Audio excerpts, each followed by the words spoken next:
No, I got... What? Okay, leave it off.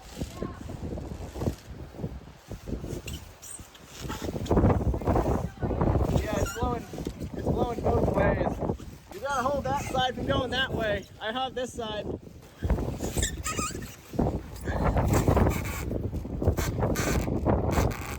The wind is not really being a help right now.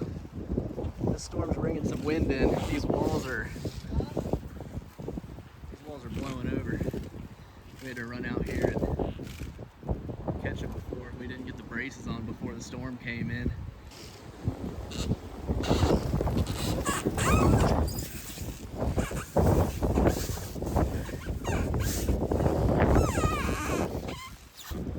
You're good.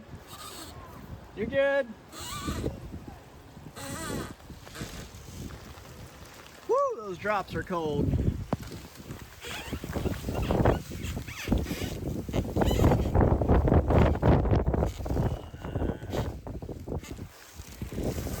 I'm not pushing on my end.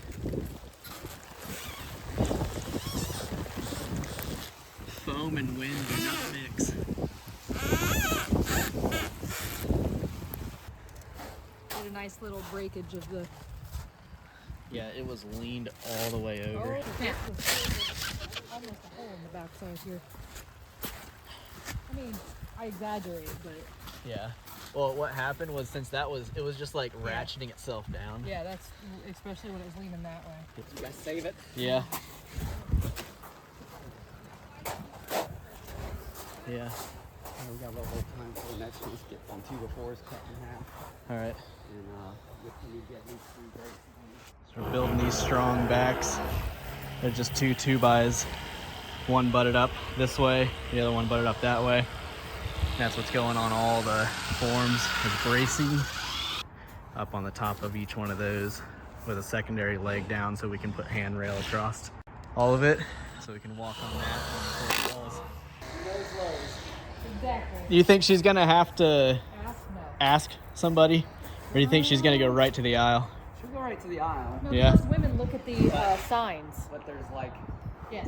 a 50-foot section of screws. You got, 3. And they all look the same.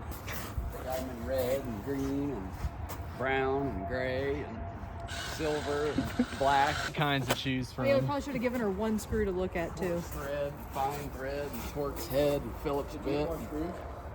Some girls. Perfect. They come back right. I can't say much. I probably wouldn't have come back with the right ones either. You should have rode with them and filmed that. Oh yeah, that would have been good. Time of night, it's already the B team at Lowe's. Oh no. Oh yeah, I'll take you right to it. Oh no. Right. Well, they're around here somewhere. Well, we knew that. Yeah, I could have got 50-foot there. aisle of screws. Yeah, I could have known it was in the hardware section. That's about it. It's in the hardware section, right? Yeah. Putting in a little long day today. Bobcat lighting up the little cut area we got going on. Just got done bracing up all the walls. Hope these things don't fall down overnight. Back out here another day. We're getting these ledgers put up to run our catwalk in between all the stiff backs. Drill. You left the equipment with no batteries. Oh, Yeah. you're recording. Yeah. You got another T25 in there? There's Tyler. There's Tyler. I told you Tyler'd be back. Yeah, I saw the old video from the hoarder's house where he bleeped out my butt crack. Yeah. Yeah, you had full plumber's crack back there. Crack this baby open. Crack that thing open. That thing's been riding around the truck collecting dust. I know. Afraid to use it, looks too new and pretty. So we're just pouring to the top of the forms here. And then garage's got slope 2 inches towards the front. So we'll be about 8 inches on the slab. Well, we'll have to put a little bit of plywood forms up, but 6-inch slab, number 5 rebar, 13'5" span, 2-way, form up the outside edge when we do that, and then we'll pour a curb. We'll come back in after the slab's poured. We'll form a curve up on the inside to get our wall framing all the same height. You can tell when that screw hits that plastic, it'll push out just a little bit, then you know you're there, and then you snug it. You can't suck it through because it'll strip the plastic out. Those studs are only about 1/8 inch thick. So it's coarse head screws. We'll strip that thing out real quick. You just snug them up, and then they bite.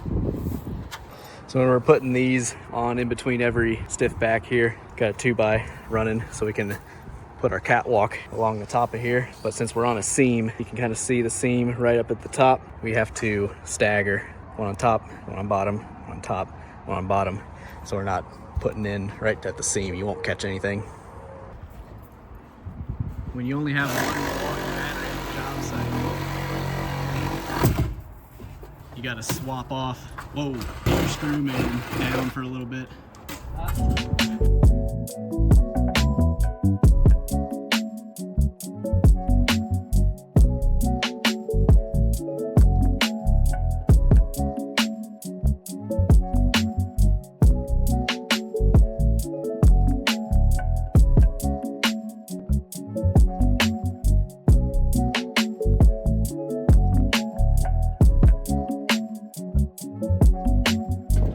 Craftsman outperformed this Milwaukee? Not a chance. Field joint splice blocks holds the wall from separating this way from T pushing or the corner pushing. It's a vertical joint. It's got to be strapped together. Just the zip strips ain't going to get it. 2 above the joint, 2 below the joint, and 2 studs on each side of the splice. Look how short that thing is. I know, I've been cutting it all day. This lead sucks, man. That's the stubbiest little pencil. Look, bug. It's cold out. Yeah. They sell it for about 89 cents. Yeah, I know. This was halfway. This lead sucks, so I keep doing it. I don't know where my other pencil is in the truck. Guy makes 25-cent bets on DraftKings. Dang, dude. I don't use He's that. winning big. FanDuel. Got to the job site today, and it looks like the electrician has come in and installed the meter, so we got some power at the job site now. We're just using the scrap plywood from the forms of the footers to cut pieces for our splice blocks that we're putting at all the seams. Just finished up getting all the splice blocks on the inside. We got some more to do tomorrow on the outside. After that, put the catwalks up, get the handrail up, put the extra leg down for support, plumb up the walls, ready to pour some crete. We're running these 2x along the base of our footer to help support the ICF forms when we're doing our first lift of concrete in the wall. We're just using tap cons and hammer drilling them directly into the footer, provide a little bit of support. Where each one of these is. We need a rebar here, yes. We gotta bring the rebar all the way out to the last dowel. So those will 1, 2, 3. We got rebar every 3 foot horizontally going up, and then we'll have it every 4 foot vertically. When we place the concrete first lift, we'll stick all the dowel bars in every 4 foot in the concrete. That'll hold them in place for the rest of the pour. So we don't have the gas saw here today, so we're gonna cut these with the next best thing, quarter band.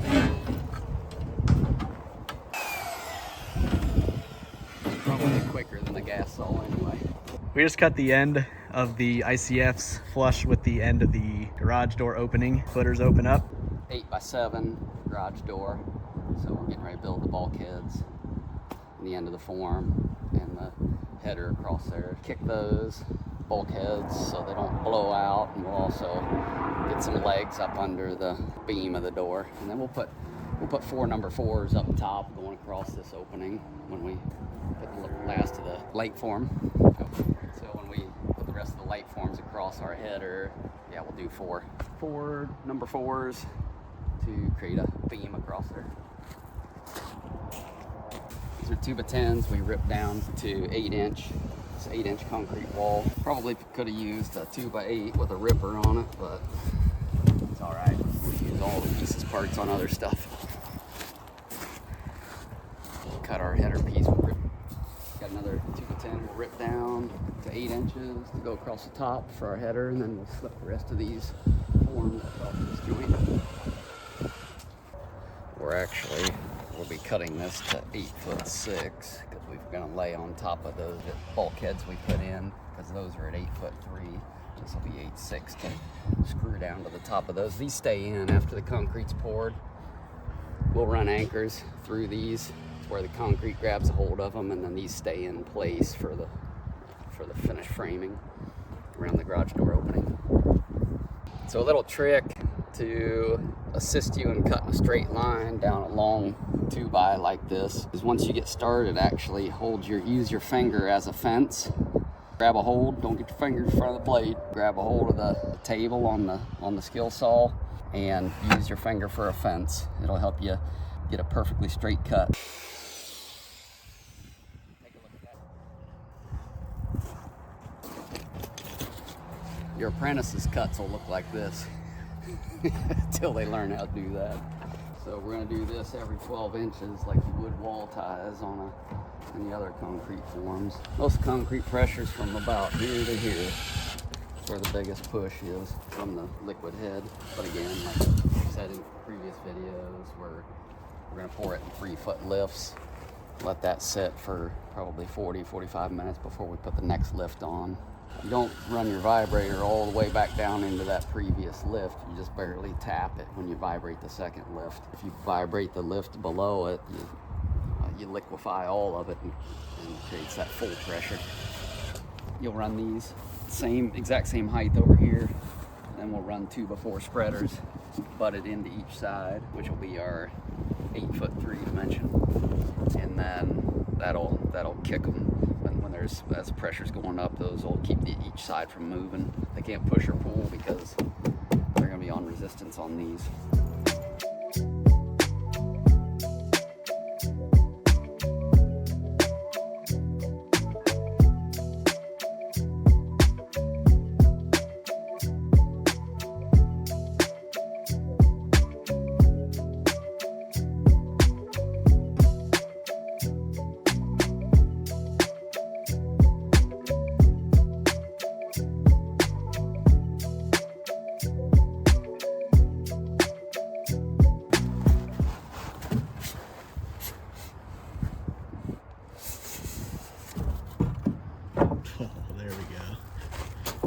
Happens when you build a ship in a basement. So you just gotta pull that thing to. The top is gonna be a real trick. Yeah. Just like that.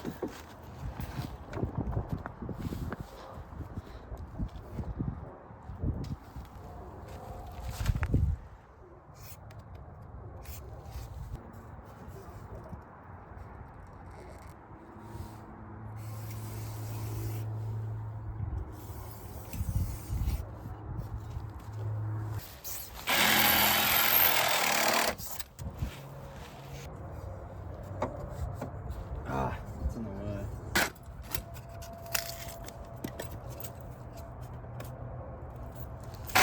He's gonna come back over and he's gonna be, oh no, you should, man, oh man, I was gonna, and That's what it is something. every single time. He'll tell me exactly what to do, and then he'll come back and go, oh man, I didn't get to you in time.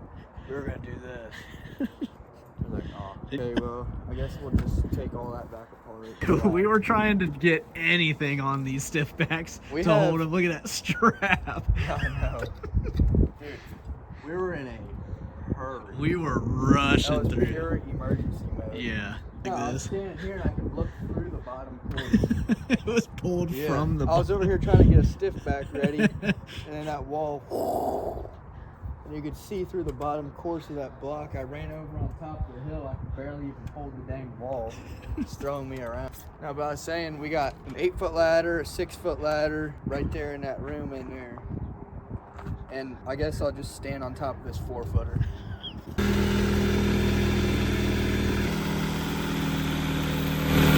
Just finished up for the day. We got this garage door ready for Crete and got a little late, so we got about half of this one done on the end wall here. Gonna do the same thing.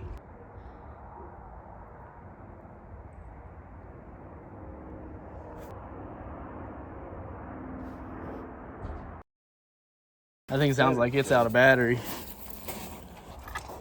This battery's got 2 bars on it.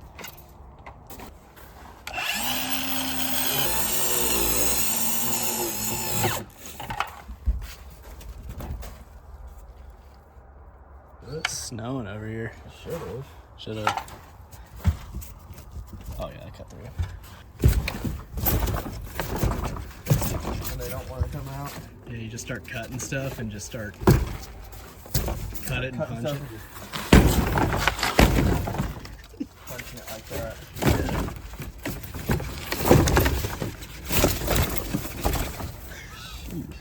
Let's cut that one too.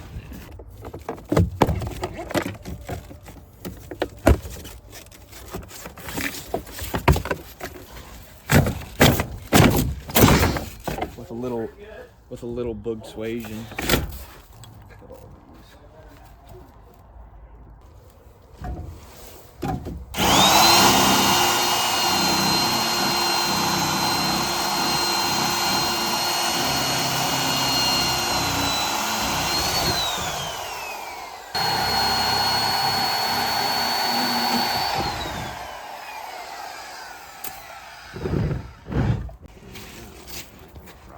Me and Bill's figured this out. Yeah, we don't cut it 8" because the 8" ball won't fit in an 8" hole. It did over there.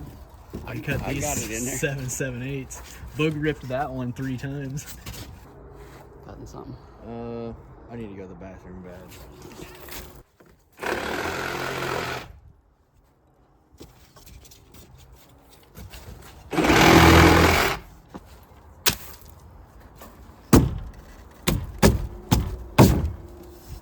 Too far.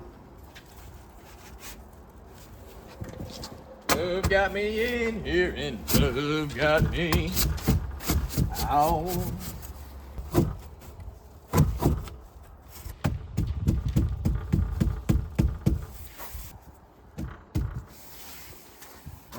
You put the plum stick on that. Absolutely perfectissimo.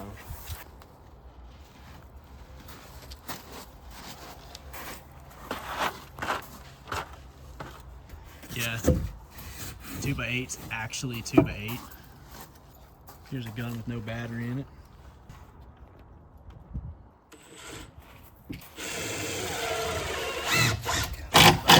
I think it got like a 600-foot long extension on it. 16. Well.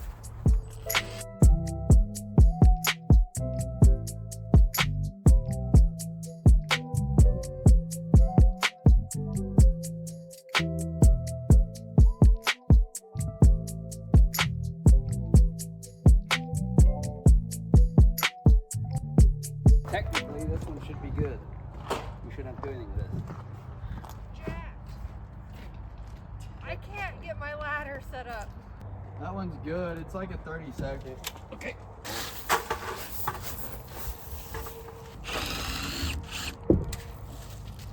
Oh, is that too much? Right there.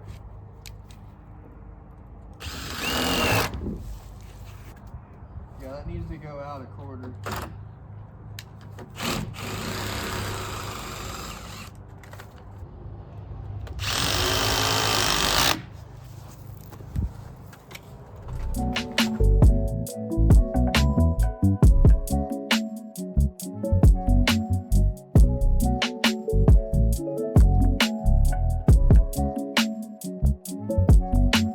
So we just lined the walls, set a screw, set our corners first, make sure our corners are plumb, and then we set a screw at 1 inch or a certain distance off your wall at each end, and then set each brace at that same dimension, and then that lines your wall up from corner to corner. String line doesn't lie unless it's windy. It's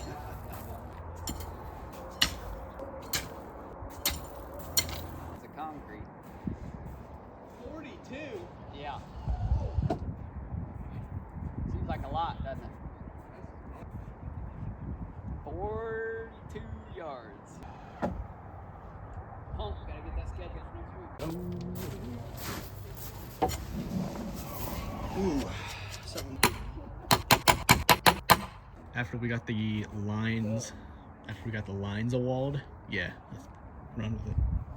After we got all the walls aligned, we ran through, and at each kicker, we put an extra stake in the opposite way. So it's a V, so it helps with push and pull when we're pouring the walls. It can't go this way, it can't go that way. One stake here, One stake here. No way he gets up there to the dump trailer without one thing falling off that piece of plywood.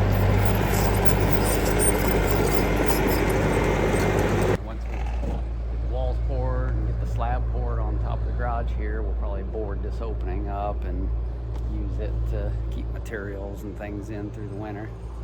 Probably won't be doing too much framing through the winter. We'll see what the weather does in May. I'll let it sit till April, March or April, as soon as the weather breaks, and come back and then start framing. But we'll get it frost protected where the footers won't lift or there won't be any damages from the winter. Keep some antifreeze in the ejector pit over the winter and in the traps so they don't freeze.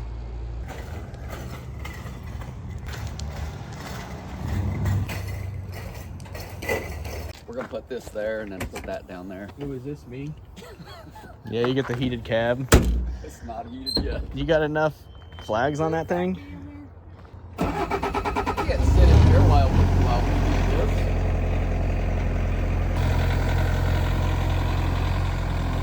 Who bent the step on the Bobcat forks? All right, hop in, race to the truck.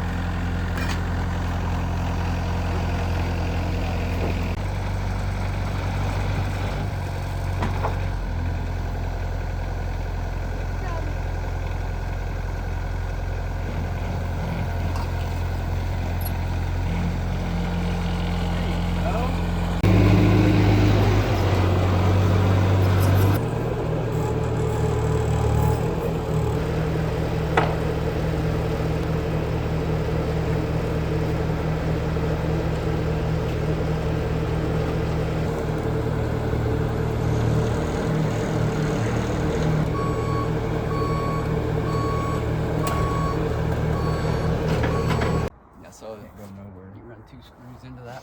Yeah, I'm not talking. Yeah, What size am I using? trees, 3 inches. Cut that one so it's not whopper jawed. And then he whopper jawed it. Whopper jaw cut on a nice ladder. Screw gun, some screws. Crown, Crown cup twist, real bad crown. crown cup twist, so. Bow, crown, and twist. And cup. That's it. They were there trying to explain to her width of the board. They were there trying to explain to her hook. Never heard of her. It's crook. But that's what crown is. It's just another name for it. But you were thinking hook, crook, whatever. I knew there was a term for that one. Crook. Yeah. But I mean, we call it crown. Crowning a board. Crown it. Yeah, you crown it. You crown it, but that's just like an exaggerated crown is what a crook is. That means you look at it to see No, a crook is somebody what direction the crook is. Yeah, it's just like a slang. I think it's a slang for that because that's the most common. Have to get that 16 footer. Cool pants.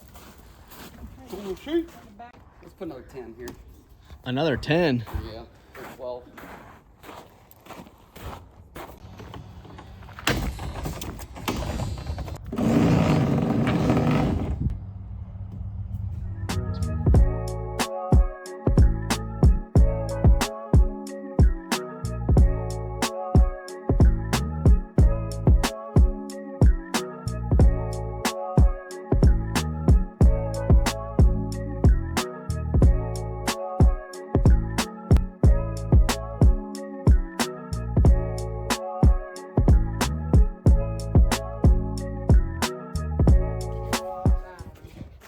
Plates on, and we'll wrap up and go. Where's the hammy boy? Is that out in the truck? Yeah. Which truck?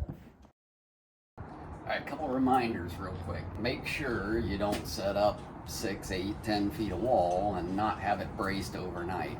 If there's any chance of a storm, pop-up storm, or any wind, blow your forms apart. So if you have to let it sit before you do the permanent bracing, make sure you temporary brace it, or you might come in the next morning to a disaster.